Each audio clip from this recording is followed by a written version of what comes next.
All right, so let's take a little look at archaeology. One thing to keep in mind is that archaeology is part of anthropology.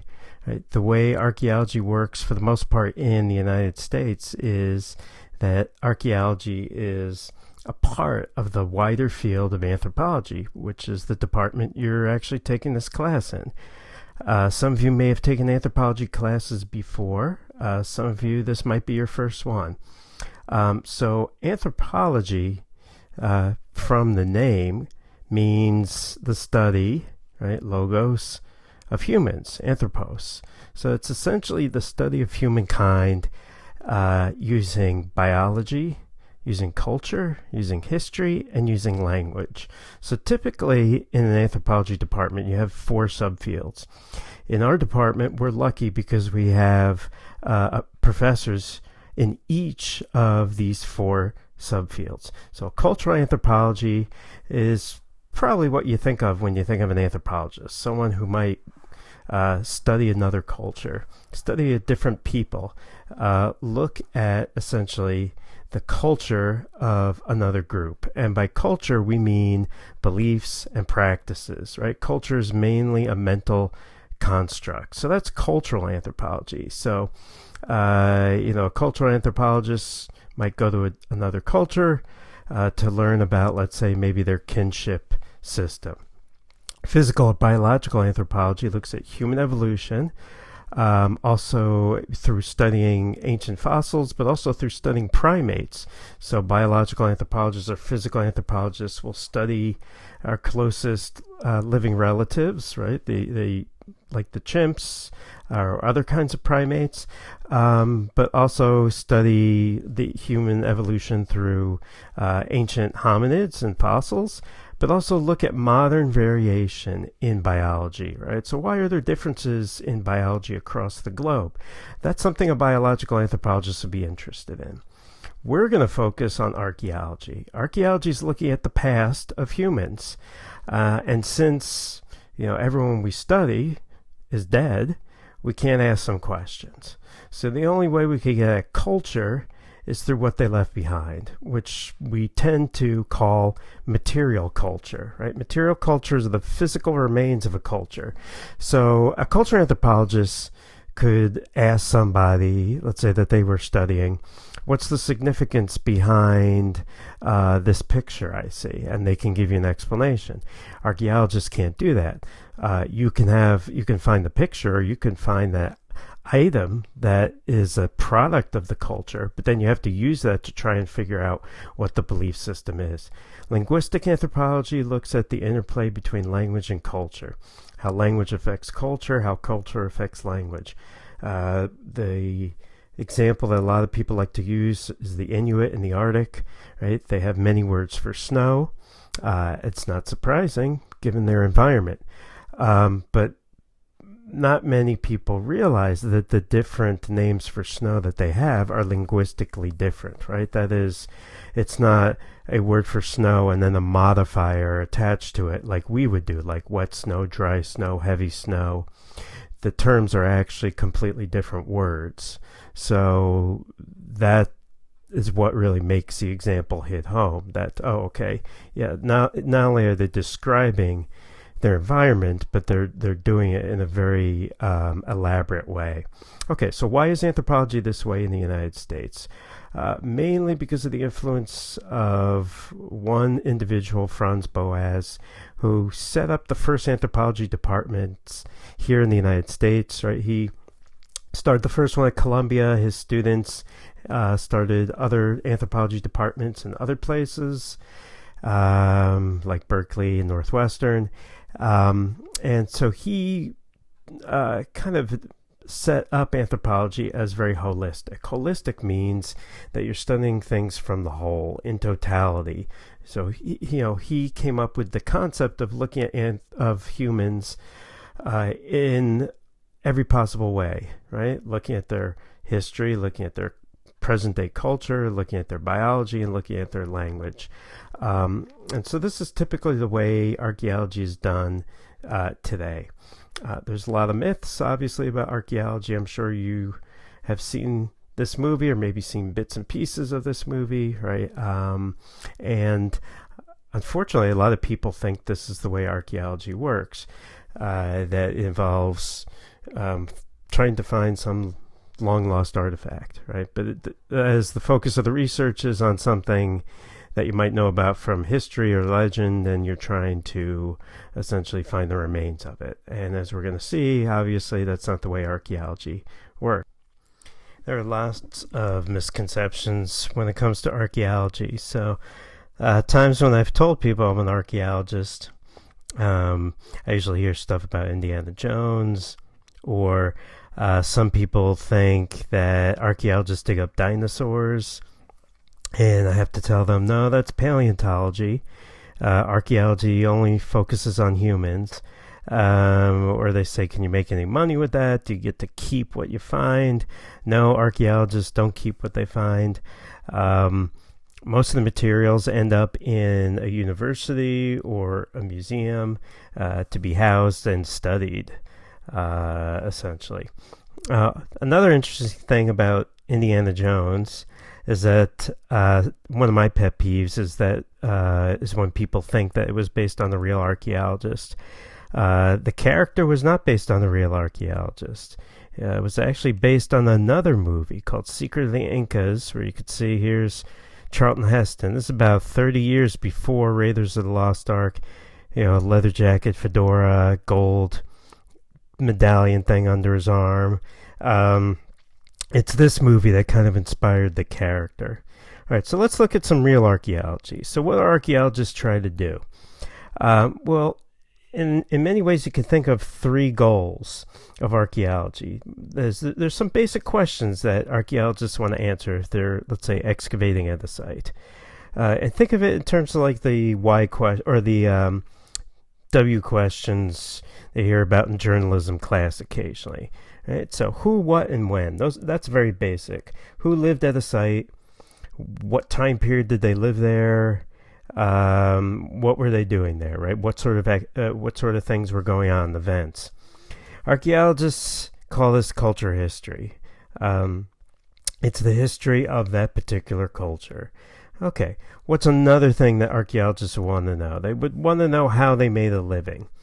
So did they hunt and gather? Did they raise animals? Did they grow their own food? And we call this past life ways. Now, the third goal, in some ways, is the most important. We have the who, the what, the when. We also where, I would say, in reconstruct culture history. The how. And the last question is why. Why did things happen the way they did? Looking at cultural change, looking at the process of cultural change, right? So why did people develop agriculture when they did? Why not earlier? Why not later? Why did this society collapse? Right? These are some of the questions, the why questions. Why did people, let's say, live in a certain location? These are the why questions that archaeologists focus on. And it's these why questions that are really important in the new archaeology, as we're going to talk about. Well, what's new archaeology? Well, new archaeology started in the 1960s, but let's go back to when archaeology kind of first began. So around the late 1700s, you could call that the beginnings of archaeology. It's very different than the way archaeology is done today. Right? It was what you might call the descriptive period. People were just really focused on describing antiquities, right? The old objects that they found. Not many people know this, but Thomas Jefferson was actually a archaeologist of sorts. He dug Native American burial mounds on his land in Virginia, Monticello. And the thing that makes it important is that he systematically recorded what he was finding. So he did it in a scientific way, right? That is, he didn't just dig big holes in the ground and pull things out. He tried and record the things that he was finding. So this early descriptive period is one that was really focused on antiquarianism, right? Collecting things. and describing them, collecting old art objects, statues, pots, things like that. But not really a science yet, and not really focused on history. That came a little bit later. So that's the sort of late 1700s. One of the places that these early descriptive archaeologists worked was a site in Italy. You could probably tell which site I'm talking about. You have probably heard of Pompeii. Pompeii was buried by volcanic ash. I think it was AD 69. Mount Vesuvius erupted over many hours. Actually, I think it was a couple of days. It completely buried the entire city. And so archaeologists found things well preserved, paintings, artifacts, exactly where they were left. In fact, as they started to dig through the ash, they noticed that there were hollowed out spaces within the ash. And they poured plaster into those hollowed spaces. And when they removed the ash, what they found was that those hollowed spaces were actually the remains of people's bodies who took refuge inside their homes and were buried by ash, and then their bodies decomposed, leaving a hollow space within the ash. Right, so here you can see these plaster forms of a family, it looks like, that took refuge in the house. A man lying on their side, woman lying on the side, child trying to protect their head. So everything completely intact. Pompeii and the Pompeii effect are a good way of describing something that we'll talk about in a couple of weeks, and that's called primary contacts. That is, things left in place exactly where they were used. Okay, so starting in the 1800s, archaeology moved beyond just antiquarianism, right, collecting, and started to move into what we call cultural history. So exactly what we talked about before, trying to figure out the who, the what, the when, and the where. Right? Not so much focused on the how or the why, but this is when archaeology was just beginning. So all these mound sites, let's say in Europe, or archaeological sites that were just being discovered, basic questions had to be answered, like how old are they, right? What was going on here? Who made these pots? That's culture history. So in the 1800s to the early 20th century, to about the 1950s or so, this is what archaeologists were focusing on. And so there was a lot of important work done in the 1800s, early 1900s. Literally in the 1800s, nothing had really been done on these sites. So anything you did was adding to our knowledge of the past. One of the people who kind of moved the science of archaeology, or moved archaeology forward, was C.J. Thompson, who is a Danish archaeologist, and he dug burial mounds in Denmark. And noticed that there was a certain kind of technology that was used in the different mounds. Some had iron weapons and tools, some had bronze weapons and tools, some had stone tools and weapons and things like that. And he classified these into 3 different time periods. Now, obviously, iron was the latest because we're still using iron today. He then, guessed pretty quickly that bronze was the second oldest, and finally stone was the very oldest. And so he was the one who really created this 3-tier chronology, or 3 ages of human history: the Stone Age, the Bronze Age, the Iron Age. We still use these classifications today, and even though they may not be perfect, they do a good job in sort of helping break down human history into concrete time periods. So he's really the first one that did that.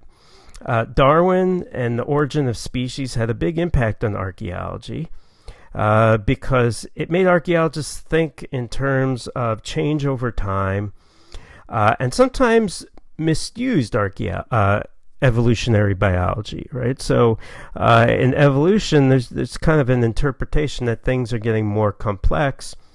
There's sort of a gradual improvement. And archaeologists thought of societies in that way, and that's not always correct, right? There's not always a line or trajectory going upwards to bigger societies, to greater societies. In general, that works in a lot of different areas, but not all the time. They also start to think of artifacts like organisms as a biologist would study them, right? That is, there's small changes over time that you can track through time. So almost looking at like the fossil record and the changes, let's say, in an animal, you could do the same thing with an artifact. Okay, so it was during this period that you also had a lot of exploration. Unfortunately, this is the period of colonialism. And as European powers spread to other areas, or started to explore other areas that they eventually did conquer, like Egypt, explorers to those areas did a lot of research in terms of archaeology. So in Egypt, Napoleon's troops discovered the Rosetta Stone. This was the key to cracking ancient Egyptian hieroglyphs. This was found in the late 1700s, and it was deciphered in the early 1800s. And once they knew how to read hieroglyphs, a whole new world of Egyptology opened up to them. This was also a period when they didn't have degree programs in archaeology yet, right? So a lot of these early archaeologists were sort of self-trained, self-taught. Maybe they knew something about history, but they didn't have PhDs yet because there were no PhD programs quite yet. So one of these early explorers was a guy named Belzoni. He started his career actually working in the circus as a strongman, a really big guy, which proved to be very useful to him. Went to Egypt, took a keen interest in ancient Egypt, and with his wife, local people, was able to explore some of these ancient remains, including the famous remains of Ramses II. Here you could see the temple of Abu Simbel. And when he got there, it was half buried in sand. The entrance was barely open. He actually had a very difficult time to remove enough sand so that he could squeeze through and explore the tomb. But he documented many tombs, and this documentation provided a lot of important scholarship and documents for people back in Europe to study. This focus on Egypt and other parts of the Near East, or Middle East, as it's typically called, was examining essentially peoples mentioned in the Bible. The ancient Egyptians, the ancient Hittites, the Assyrians, the Babylonians. These are cultures that are mentioned in the Old Testament, but scholars really didn't have any, artifacts or a material to study from their legacy, or even any material to show that some of those events mentioned in the Bible did actually happen. So some of ancient Near Eastern archaeology was focused on these early cultures. Pioneer in this endeavor, who worked in Iraq, right? So we're talking about ancient Mesopotamia, northern Iraq. This was the area of the Assyrian Empire. Was a guy named Austin Henry Layard. He started out really with not much going to the Middle East. He didn't have a lot of wealth. He didn't have a lot of resources at his disposal, but he talked to local people, found tells in the area of that he thought would be where these ancient Assyrian capital cities would be. And by looking at the Arabic names and by looking at local legend, he was able to identify a couple of tells that he thought were probably the ancient palaces and the ancient capitals of the Assyrians. One of these ancient cities you know from the book of Jonah and in the Bible, and that's Nineveh. So he excavated at Nineveh and was able to find a wealth of material. These ancient stone slabs that were carved that decorated the palaces of the Assyrian kings. You can see here they're excavating the top of what's called the lamassu. These are winged bulls that guard the entryways to the palaces of the Assyrian kings. Some of these winged bulls he dismantled from the palace, had them transported to the Tigris River, sent down the Tigris by raft, and then put on a boat where they were put in the British Museum, and you can still see some of those today. It's interesting because the methods he used to transport that stone lamassu are the same methods that the ancient Assyrians showed in moving the lamassu to the palace in the first place. He then became a diplomat, and he married at an old age. You can see this is his marriage portrait, so much older than his wife. But his wife is wearing a necklace made out of ancient seals, cylinder seals that he excavated from these Assyrian sites, which is obviously a big no-no today. Another kind of important figure in terms of ancient Middle Eastern archaeology was George Smith. He worked in the British Museum. It was his job to piece together cuneiform tablets, these ancient Mesopotamian clay tablets that had writing on them. He was self-taught in the language of the ancient Mesopotamians. By this time, they had already deciphered cuneiform. And while piecing together one of these tablets, he read about a myth where the gods wanted to destroy the earth by creating a huge flood. One human was warned, and he and his family built a large boat, taking animals aboard to rescue them from the flood. And supposedly when he read this, George Smith was so excited he tore all his clothes off and ran screaming through the British Museum, which is saying something, because Brits are usually pretty tight-laced when it comes to things like that. But he had found essentially another flood story, one that was in many ways identical to the Noah flood story, but was written on ancient Babylonian tablets. So this opened up a lot of questions for people. Is this story earlier than the Bible? Does it confirm the Bible? So this sort of got people more and more interested in archaeology.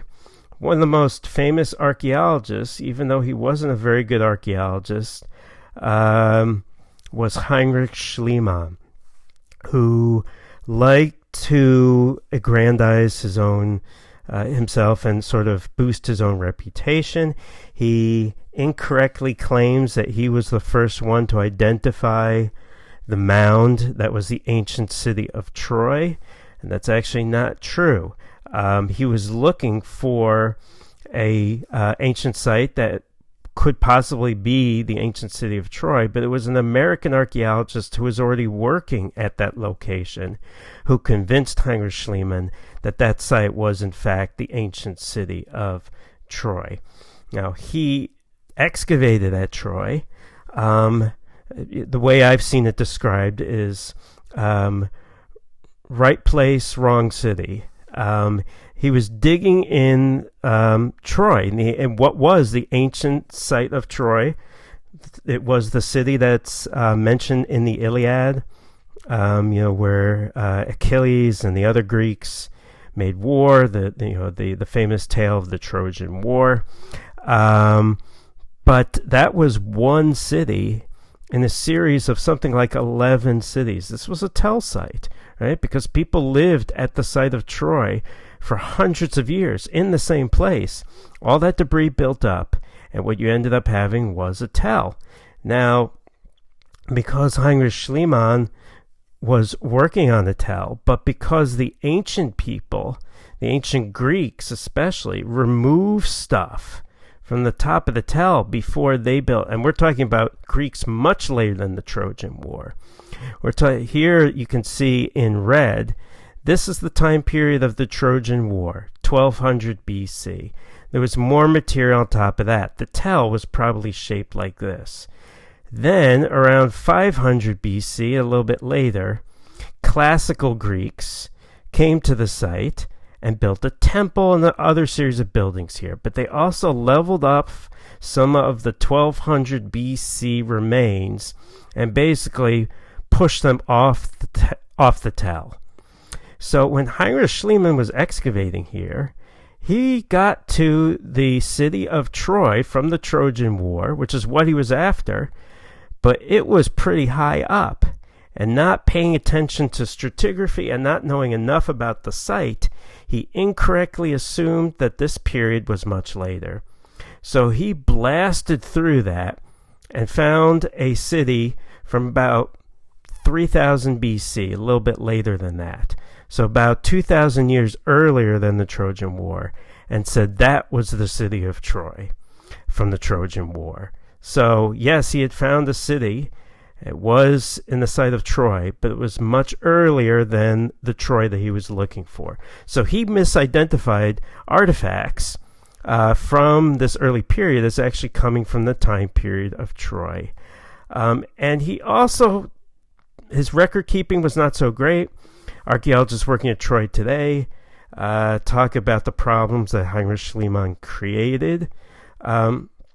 But he certainly was a big self-promoter. He removed treasure from Troy, right? This is his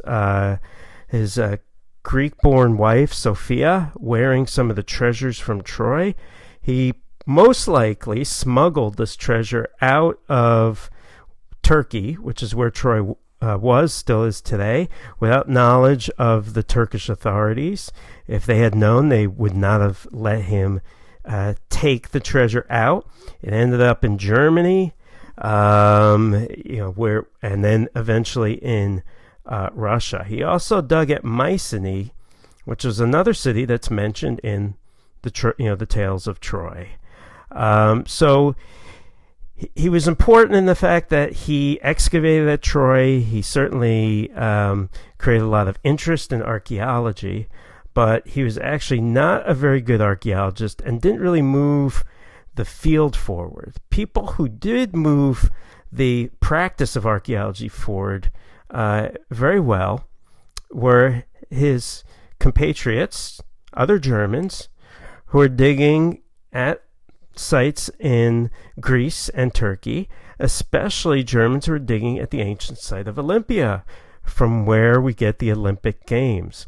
So I have a little video about some of the excavations, and what you'll see is the real detective work and the scientific thinking that they used in order to tease back the layers of time and figure out what was going on. All right, so check out that video. You can take breaks whenever you need to during these videos, obviously, and then come back and we'll talk about a few more archaeologists. Olympia was near a lazy river whose silt had buried the ancient ruins. For 1,000 years, poor farmers cultivated vines and wheat in the earth above the venerable temples, not knowing what was underneath. It wasn't really until 1876 that archaeologists started to work here, started to slowly dig away the silt and find the ancient world underneath. You know, this was the same time as Schliemann was digging at Troy, but this wasn't some loony rich man with a dream about Homer. This was two dirt archaeologists from Germany, Dr. Adler and Dr. Curtius, and behind them they had the bureaucracy and money of the German state. The Kaiser was personally interested in Olympia. He knew, just over there somewhere, just about 20 feet from where I am, there was one of the 7 wonders of the world once stood. Great ivory and gold statue of Zeus himself. You know, the greatest skill these German professors brought to Olympia was their ability to read the earth. To date it, you might say. These guys were archaeologists. They understood stratigraphy. Got to remember, this temple was so deep in silt. There were just 3 tops of columns sticking out of the ground. There was nothing here. No ticket office, no monuments, no nothing. When they came here too, there was literally nothing. They had to import the carts from Crete to carry away the earth. There were no woodworkers here. The old guy who owned the vineyard must have been amazed. Anyway, their ability to read the earth, They dug out this silt at vast expense. They got down to a layer about a foot above where I'm standing. Suddenly the earth changed colour. Suddenly they were into human beings and not river silt. Now, these columns here, they left for us laying on this darker band of earth underneath. If you get down here, and you're very lucky, and you look in, you might find a couple of small pieces of pot. That was how the Germans dated it. They were able to work out that these pots were late Roman, early Christian, and were therefore deposited in the 3rd or 4th century. So for the first time, they could date the moment at which the ancient text said, Zeus, the thunder god, had cast his temple from the heavens so that it hit the earth. Anyway, 6 or 8 feet down under here, they came down on the old Greek pavement. All these stratas, like pages of a book, year by year by year. There they started to find the statues, the statue bases, the whole thing suddenly started to come out of the ground. Right under the temple, they found bedrock here. You see, the platform is absolutely dead straight, despite the fact the whole damn temple's fallen down. Old Libon, the Greek architect, had dug straight down onto the bedrock to make his temple. So you see how archaeology, just by distinguishing levels in the ground, can give you an entire history to something that looks like a pile of rock.